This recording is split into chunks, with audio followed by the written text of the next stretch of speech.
Hello, Facebook fans and YouTube fans of DX Engineering. It is 2:30 here in the Eastern Time Zone in the USA. That's 1930 Zulu on March 10th, 2022. It's time for the Manufacturer Showcase. And this is a show where we talk about uh, various manufacturers, and we have over 160 different manufacturers here at DX Engineering. And today we have Mike K3MT, and Mike, you have some great books. Welcome to the show, Mike. Well, thank you. Glad, and thank you for the accolades. And so, Mike, I'm going to share my screen here, and I want you to talk about some of your books that you've written and that we sell. Let me know, Mike, when you see the screen. Yeah, I see it now. Okay. So let's talk about your antenna topics. Okay. Antenna Topics is I'll get up a copy of it here. Is a list of actually 13 different topics. It started out as 12, and we added one more. It's several different antennas I've used over the years and ideas about antennas. One of the big ideas is everyone thinks that a vertical antenna has a null right along the ground. And as a matter of fact, it does. However, anything coming in from the ionosphere tangent of the Earth tilts forward. And Professor Waite out at University of Arizona or Arizona State, forgive me, I can never figure out which, points that out, and I quote one of his writings here. And the effect is similar to water, a wave coming down onto water.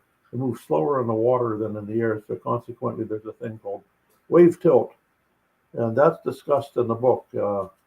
Besides that, one of the items in the book is a Wyndham antenna that I was asked to develop in 1978. If I had a camera here, I could point it out the window and show you the current one sitting in my yard. It's what I've been using since 1978 very, very successfully with DX. So that's HF Antenna Topics. So what else would you like to know about it? So you have some other books here. You have radio antennas. Yes, radio antennas is if you're looking, we'll put it this way, I saw these things at Hamfest.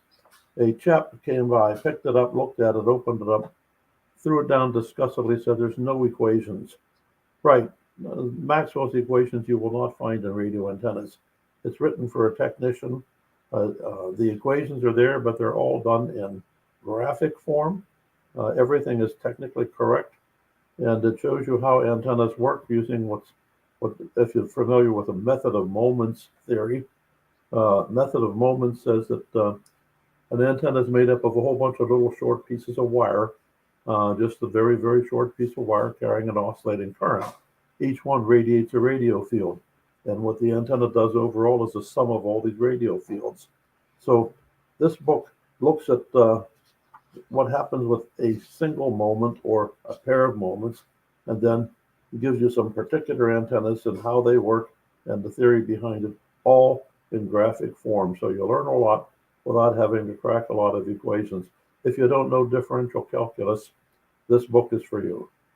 Oh, that's great. And then let's see. Here's another book that you have. The Coax and Smith. Aha. Yes, that is an interesting book.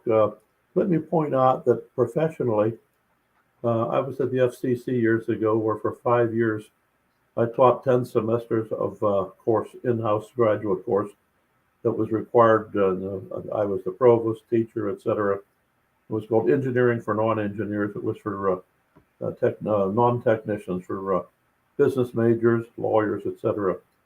And then my last 5 years in the saddle here with the U.S. government before I retired was the same sort of thing. I taught transmission lines. And when I got done and retired, I decided to put all of my teachings together into a short work. And I thought I probably would not publish this book.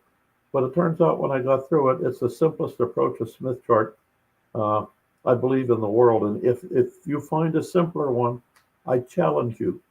Tell me, because my students want to know. I still teach, although I'm retired, I'm still on retainer with the US government to teach this stuff.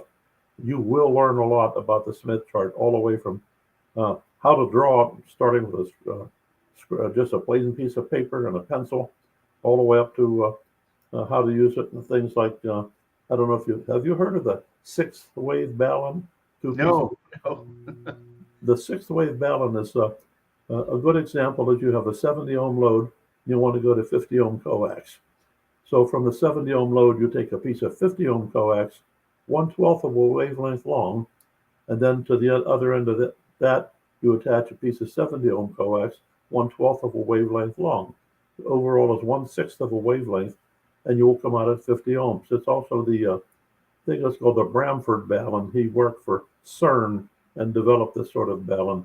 It's in the literature, but very few people know about it. It's fully described, and how it works is used as one of the examples in this book. Well, that is very handy. And then we have the Near vertical NVIS book. Yeah, the Near Vertical Incident Skywave Communication book. There are two gentlemen, Lieutenant Colonel Dave Fiedler and Farmer. I'm sorry, I got it. Yeah, Ed Farmer. Both very much alive. We communicate quite a bit. They were in the military for about 20 years or more, and the military uses HF radio for communication, and their needs are not for DX like a lot of us do. Their needs are to cover the military theater of operations. You might go out 30, 40, 100 miles. Think in ham radio wise, think of a hurricane really, say, for Texas, Louisiana, Mississippi, or all of Florida. You don't want to work DX. You want to cover sort of out to 100, 200 miles. That's near vertical incident skywave.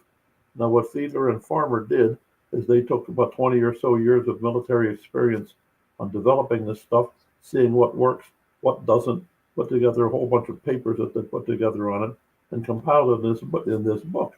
It went out of print in '92. I'm sorry, I think they started in '92. It went out of print. It was printed by World Radio Labs, and I contacted them. I said, we had this book when I was in the saddle before I retired. We had one copy that we had taken apart, Xeroxed, etc., and put back together. So I got in touch with them. I said, look, how do I get your book? They said, it's out of print. I said, fine, let me be your publisher. And I am. So if you're into HF with emergency communication, this is the book for you.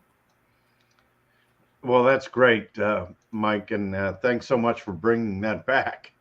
And let's see, we have some folks here in the chat room, and I want to make sure that if we have any questions for you, let's see what we've got here. The books look great. It's Papa Echo 2 Kilo. And let's see. Dino says, Kilo Lima Zero Sierra says, hi, Mike and Tim. I didn't know these were available. And I'll take a closer look at DXE's site. Yes, Mike has done a tremendous job with these books. And Jerry says, hi, guys. This is a hobby that requires ongoing learning. Good stuff. And it's great that you've captured all this stuff, Mike. We've got Angel on from Arecibo, Whiskey Papa 3 Radio. And Dino says he has the NVIS book, and it was a great volume. And Ken says, wish I had seen these sooner. Finally, some books that are correct and not cookie cutter from fake science. And yes, they're different. So, great stuff, Mike. And we're really proud here at DX Engineering to have your books on hand. And thank you so much for doing this. Well, it's been a labor of love. I've tried to capture what I was doing for about 10 years with the U.S. government in my career. And I said, in particular, the NVIS book, I said, that book is valuable. We have to bring it back to life. No one else would. So I work with Dave Feeler and Ed Farmer, two great gentlemen, and we cooperate, and I'm their publisher. Well, it's great stuff, Mike. And Mike, I want to thank you so much for being on today and talking about your books. And of course, all you have to do is go into the search part of the dxengineering.com website and put in K3MT. And you can find all of Mike's publishing there. And Mike, great to have you on as another one of our manufacturers for DX Engineering. Well, it's been a great pleasure doing it, and thank you so much for helping out. I don't make enough money selling books to feed my dog, but I do it more as a public service than anything else. I don't do it at a loss. I make, well, it's a hobby. That's a way to put it. It is a hobby. So thanks very much, Mike. And thanks to all of you for watching today. And 73 from DX Engineering. Thank you.